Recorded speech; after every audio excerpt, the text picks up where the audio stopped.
Hello, welcome to my YouTube channel. ఇట్లో మీ మానస. అందరు బాగున్నారా అండి? వెదర్ చాలా కూల్గా ఉంది కదండి. ఈరోజు మనము మసాలా పీనట్స్ తయారు చేసుకునే విధానం చూసుకుందామండి. దానికి కాంబినేషన్గా అల్లం చాయ్. దానికి ఏమేమి పదార్థాలు చూసుకుందామండి. ముందుగా పల్లీలు మనకు కావాల్సినన్ని ఇలా వాటర్తో శుభ్రం చేసుకోవాలండి. శుభ్రం చేసుకొని వీటిని ఇలా పక్కన పెట్టుకోవాలండి. ఈ విధంగా మనం చూస్తున్నాం కదండి వీడియోలో. ఆ విధంగా కడిగి పక్కన పెట్టుకొని ఒక బౌల్లో 3 స్పూన్స్ శనగపిండి, 2 స్పూన్స్ బియ్యం పిండి, సరిపోయేంత కారము, కొంచెం కలర్ కోసం అండి పసుపు, సరిపోయేంత ఉప్పు అండి, కొంచెం అల్లం పేస్ట్, ఫ్రెష్గా దంచుకున్న అల్లం పేస్ట్ ఉంటుంది కదండి. తర్వాత మనం ఇప్పుడు పల్లీలు కడిగినాం కదండి. ఆ పల్లీలని ఇలా ఈ మిశ్రమంలో వేసుకోవాలి.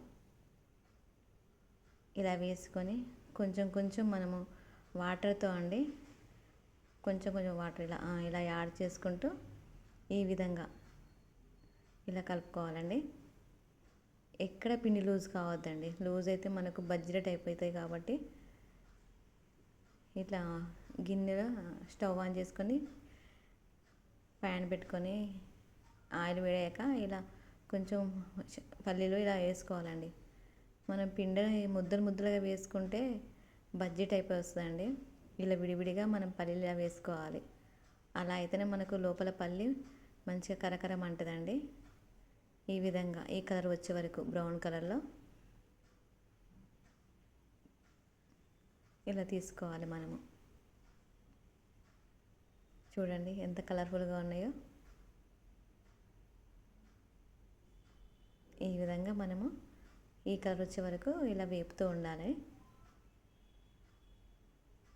తర్వాత ఒక గిన్నెలో మనం వీటిని తీసేసుకోవాలి.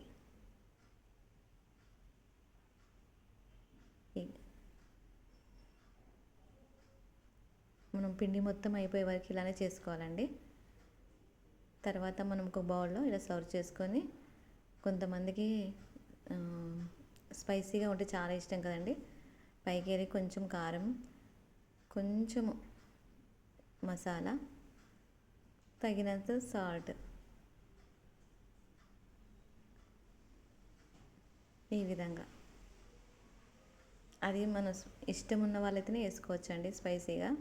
లేకపోతే వద్దనుకుంటే వదిలేసుకోవచ్చు.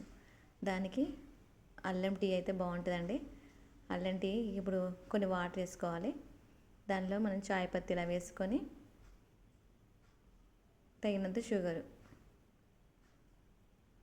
ఈ విధంగా తగినంత షుగర్ వేసుకొని ఇలాచి 2-3 ఇలాచి అండి.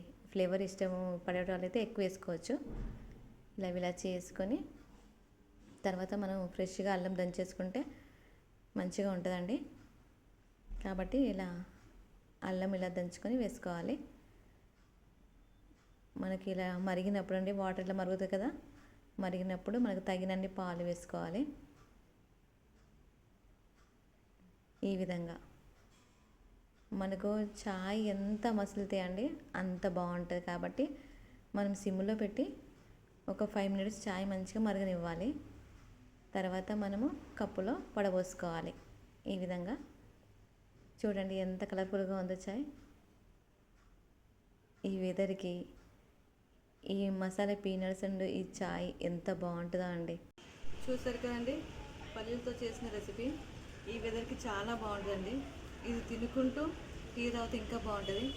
మీకు కూడా ఇలా చేయాలనిపించుకుంటూ చేయండి ఫ్రెండ్స్. నచ్చితే లైక్ చేయండి, షేర్ చేయండి, సబ్స్క్రైబ్ చేయండి.